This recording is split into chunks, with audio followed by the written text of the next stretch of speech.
welcome to Lawyer of the Week. Lawyer of the Week is creating a global community of lawyers, solicitors, and their support to inform and to encourage each other. Hi, my name is Pamela Deneuve, and I work with successful and focused lawyers to help them to achieve their peak performance as well as to establish their legacy. Thank you so much for joining us this week as we listen in and watch someone who is a peak performer who is also working to establish their legacy. Let's listen. Hi, my name is Pamela Deneuve, and welcome to Lawyer of the Week. Today, we're very honored and pleased to have our guest, Mark Larrabee. And let me tell you a little bit about Mark. Mark is the founder and CEO at the Arium Group, Inc. Mark's unique ability is to take complex strategies and communicate them in an understandable manner. He's built a team of individuals with specialties that allow them to create dynamic strategies for specific markets. Mark was raised in Detroit, Michigan, and attended Eastern Michigan University. He is a lifetime member of the Million Dollar Roundtable, which means that he is among the most elite group of agents in his industry. He is also an member of FFR, First Freedom Resources, which is one of the most elite and prestigious producer groups in the U.S. This membership provides Mark with the resources needed to solve the most difficult challenges faced by service firms and law firms around the U.S. Welcome, Mark. Thanks for having me.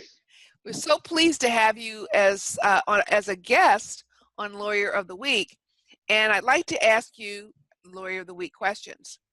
So I know that you work specifically with lawyers, and can you tell us what made you decide to work with lawyers? About 6 years ago, I've been in the business 30 years. About 6 years ago, I was fortunate enough to acquire as a client one of the AM 100 law firms. And we've done some great work over a 6-year period that has just been really fun for both sides. And then at the same time, I also started working with a smaller law firm with 6 partners and doing an entirely different transaction. But again, it was fun, and it's been fun, and it's worked. And I just found those 2 experiences to be really enjoyable and profitable for the firms. And I make a living, and so it's been a win-win-win. Okay, so probably a lot of our guests or our listeners are saying, well, what do you do exactly? So what pain did you see in the legal community and with legal professionals that made you decide that you could somehow help them? And help them with what? Well, I'm going to start with the individual attorneys. I work on 2 levels. I work with the individual attorneys and I work with the firm itself. But I'll start with the individual attorneys. So they're doing a great job almost across the country. What you see are partners funding up their pension plan towards retirement and doing the best they can. And they're, unfortunately for them, there's a couple challenges there. The biggest one being they're not really allowed to put away enough money sometimes. So we have 2 things that we do that really help with their projected retirement. One is if you've had a great year this year and you've maxed out your pension plan, but if you could, you'd put another $250,000, $300,000 away for your retirement on a pre-tax basis. We can show you how to get that done. It's not part of your pension plan, but we can show you how to avoid the taxes on that for now and push it into your retirement years. And when you're having those great years, that's a great opportunity to help with your retirement. And then number 2, we have this tax trap. So what I've seen is that, unfortunately, the legal community, the lawyers, they don't have any time. And so they fund up their pension plan because that's the most the most easily readable, available opportunity for them. So they fund up the pension plan, and that's great, but they haven't had the time to figure out what it's going to really look like. And in 10 minutes, so very quickly, I can show them. I have this lady I worked with, and she's doing a great job of funding her retirement. She's young; she's in her 50s, so she's going to have about $8 million in her pension plan, and she's going to realize like 15 million of retirement income, in a 30-year period, and that's great. Unfortunately, if she does nothing, she's going to have to give about 5 million of that to the U.S. government, and so that's a pretty big number, and one that she's never seen before, because nobody really focuses on the retirement years. They focus on getting to the retirement. So I showed her that, and then we were able to develop a process for her so she can pay that $5 million bill at 20 cents on the dollar. So that really made, a great amount of sense for her, and we're happy to come to that conclusion. So what you're saying is someone like her that would have had like $15 million in her, retirement fund would have had to pay 5 million, or 33% of that, thereabouts, for taxes. Well, if you think about it, what we've always been taught, at least what I was taught, was you're going to retire in a lower tax bracket. Right. Well, if she's going to retire with 15 million in her pension plan and spend it, she's not going to be in a lower tax bracket. And in fact, if you look at the history of taxation, there's a decent chance her tax isn't going to be 33%. It's going to be 40 or 50, because we have this government debt problem, and they're going to have to get the money from somewhere. So taxes are actually historically low in this tax bracket that we're in today. Don't want to, who knows? But I'm able to discount that by 80%, so that our $5 million bill is getting paid with $1 million. So you're able to say she's able to have access to her money, and pay how many million as opposed to 15 million? Well, she gets 15, she pays 5, now she pays 1. Oh wow!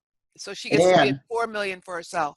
Yes, yeah, and she does it now while she can afford to, because she's working with revenue. Right. So it's just it's a no-brainer almost when you look at it. It's kind of like, wow, this is really great. Wow. So what about, you mentioned AM 100 law firms? How do you help them? So what I've pretty much consistently seen, I've met with numerous firms, is that they have an expense item it's a 6-figure expense item for them, usually, because they're a pretty large firm, and it's to cover an obligation, and they need the benefit, but they're most likely never going to receive it. And I'm talking about life insurance. So they're insuring their partners for some nominal amount because it's part of their obligation to their partners. But the reality is it's a term insurance, so it's never going to bring any benefit. And I'm able to take that 6-figure expense item and turn it into one of the firm's largest assets given 5 to 10 years. So now what was an expense item is an asset. And it's been fabulous, actually. And then for smaller firms, the biggest challenge they have, I have a firm I worked with out east, and 6 partners, 3 of them are older, my age, 60 to 65, getting ready to retire. And they're trying to figure out how to move the business and the value of the business down to these younger partners. And that's, in our country with our tax code, that's a very tough thing to accomplish. Yeah. And we've developed a transaction for them that, that they've executed that's working. So if I understand correctly, then you can look at a lawyers who are, generally for the most part in a higher income bracket, and look at them, I guess you'd say holistically, and what taxes, which taxes or whatever it is, law firm or individual would pay, and you're able to guide them and actually enroll them or in programs that will save them substantial amount of money, lower their tax obligation, and give them more money in their pocket? Yes, Yes, and especially I'm focusing more on, well, reducing current taxes and then maximizing retirement. So go ahead and fund that pension plan. Listen, it's a great deal. Unfortunately, you're limited to some number. Usually I see 50 or 60,000. And, some of these partners are making, even 7-figure incomes, and they put away more if they could, but they can't in their pension plan. The government doesn't allow it. So we can help with that. And then we can also help, as I said, on the retirement side. Once you're retired, I call it tax insurance. We have this program that doesn't reduce your tax. It pays it more effectively. Mm-hmm. Okay. So, 5 times more effectively. Okay. So what if, I imagine if they're in the 7-figure bracket, they may have a agent or someone, they have a broker or someone who's handling their portfolio. Yes. And from what I understand, most partners or law firms kind of, in a way, blindly, they find someone they think they believe they can trust, and then they kind of blindly follow what it is that they tell us to do. So what do you say to these individuals, or what would you say to these individuals that you offer that maybe their broker would not be able to offer them, or something that they should at least ask questions about? Well, we're not in competition. I don't manage money. I have in the past, but I don't manage money anymore. So if they've got a broker that's managing money for them, good for them, good for him. That's fine. I have specialized programs that are designed to do specialized things, and so I think that certainly they can bring their broker in at some point and have him, him or her, look at it and say, yeah, this makes sense for you. But I do things that, we've developed stuff that nobody's developed. You talked real briefly about this FFR. That's 200 of the smartest people on the planet in the financial services business. I mean, these people are really bright, guys and gals. And I have we all work together as a team. So, we'll look at it. It's not a program. We look at you holistically and say, we can help you in this way. Mm-hmm. We can help this person in this way. And sometimes, I'm not saying it's a cure-all for everybody, but I do think that in 10 minutes, I'm pretty time sensitive. I know lawyers, bill by the hour or by the minute, and so I'm not going to waste their time at all, or mine. Mm-hmm. Okay. So basically, I just want to reiterate. So the pain that you saw, just briefly, that made you really want to focus on these lawyers and law firms was? Well, I think the legal community is unique, and I love working with the legal community. And why? Well, lawyers are invariably smart. I mean, they're always smart, and that actually helps me because it's much easier to explain things, and I do take complicated ideas and make them simple. So smart people, much easier to deal with a really smart person than not. They're ethical. Mm-hmm. Mm-hmm. I mean, they're lawyers, they're attorneys, so yes. They're going to have to be ethical. They're successful, and they've got a pain point. They're so successful that they're paying a lot of money in taxes. So all those things combine to say, I'm working with people I like, and I'm bringing them value. Right. And if I can do that, it's pretty fun. That's wonderful. So what are some of the obstacles that you have run into in your opportunity, in your quest for success, I guess is the best question. I think it's the same as it is for the legal community. There's a startup pain, learning the business that you're in. So learning to be an attorney, or learning to be, good at financial services as a loose statement. I'm much more specialized in that. And then identifying a market that you want to work in. for an attorney, the analogy is, I work with mergers and acquisitions. That's something I like. Okay, so I found the legal community. It's my specialty, and then it's marketing. I have things that are valuable to lawyers, successful lawyers, but how do I get that out there in an effective way? So. Okay, all right. And what would you say to those who are maybe, since you're successful, and one of my goals in the Lawyer of the Week is to encourage and empower others to be successful. So my question to you is, what advice do you have for anyone who's struggling to meet their goals for success? Well, I have a couple things I'd say. I guess one, get with a good firm that's going to support you. And some firms do a better job of that than other firms. So find a firm that's going to support you. But I'm a big believer in coaching, and I have relationships with some coaches that I'm happy to share if somebody wants to. I used to be a member of a program called Strategic Coach for 10 years, and it taught me a lot.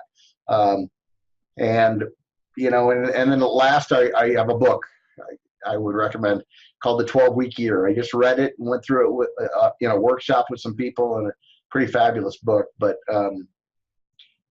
as my dad told me, find something you love to do. So as a lawyer, find the niche that you like, and then you'll want to come to work every day. Yes. And then figure out the marketing. I think that's the hardest thing. So. Absolutely. So now, can you tell me what legacy you'd like to leave, Mark? Well, my legacy more revolves around my kids. So I have 6 kids. There's a picture right there behind me. I have 6 kids. They're all wonderful. I can't call them kids anymore. 2 of them are still kids. They're 15 and 12.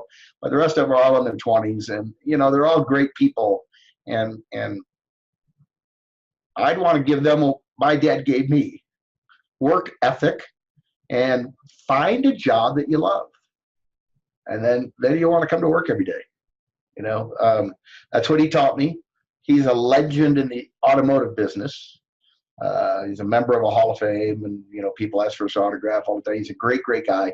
But what did he teach me? He taught me to come to work every day, and he taught me to find something you like to do, that you love to do, and if you can do that, then you only won't. Like, I don't plan on retiring. Actually, I plan on doing the stuff I love to do, and maybe I'll travel a little more. But I want to keep working. I like what I do. It's fun, and I like the people I work with. Wonderful, wonderful. 6 children. How many boys? How many girls? 3 of each. 3 of each. Girl, girl, boy, boy, boy, girl. Okay. Yeah. So and I bet awesome. I bet you your youngest must be a daddy's girl, huh? She's the youngest. It depends on what age she is. Right now she's not, because she's 13. Okay, yeah. So she was, and my 27-year-old is. Uh-huh. So you see the cycle. When you have 6 of them, you see it's a pretty routine cycle, if you will, of them growing up. Wonderful. I'm sure that they are proud of you as their dad. On My a good day.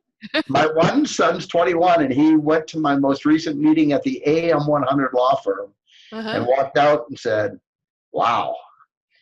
Yeah, right? I mean, 8 people in the room, I think 6 men and 2 women. And I mean, the brain power was pretty impressive. Yeah. So it makes it really fun. He said, I couldn't even understand what you're talking about for the first hour, but boy, by the 3rd hour, I was getting it. So that was pretty fun. I'd love to have one of them come into business. I don't know that they will, but Yeah. Wow.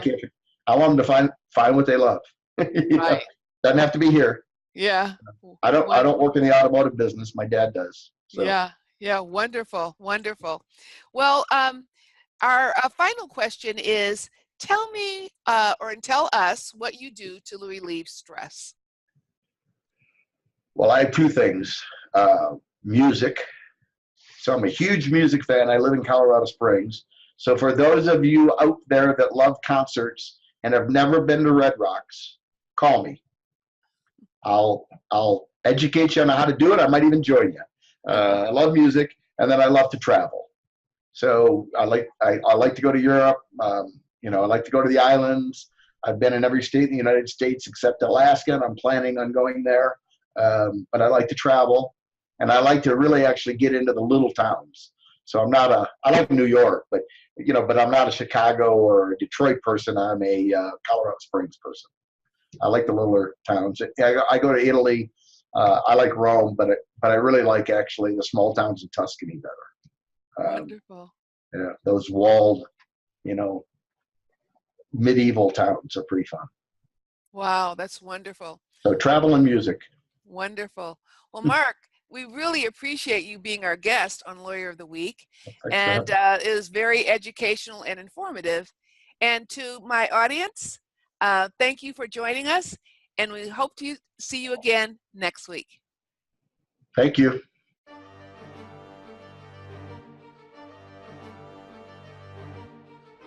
Thank you for joining Lawyer of the Week. As always, I encourage and support each one of you to achieve your own peak performance, move your law practice to the next level, and create your own legacy. I love to read your comments about how you achieve peak performance in your law practice below.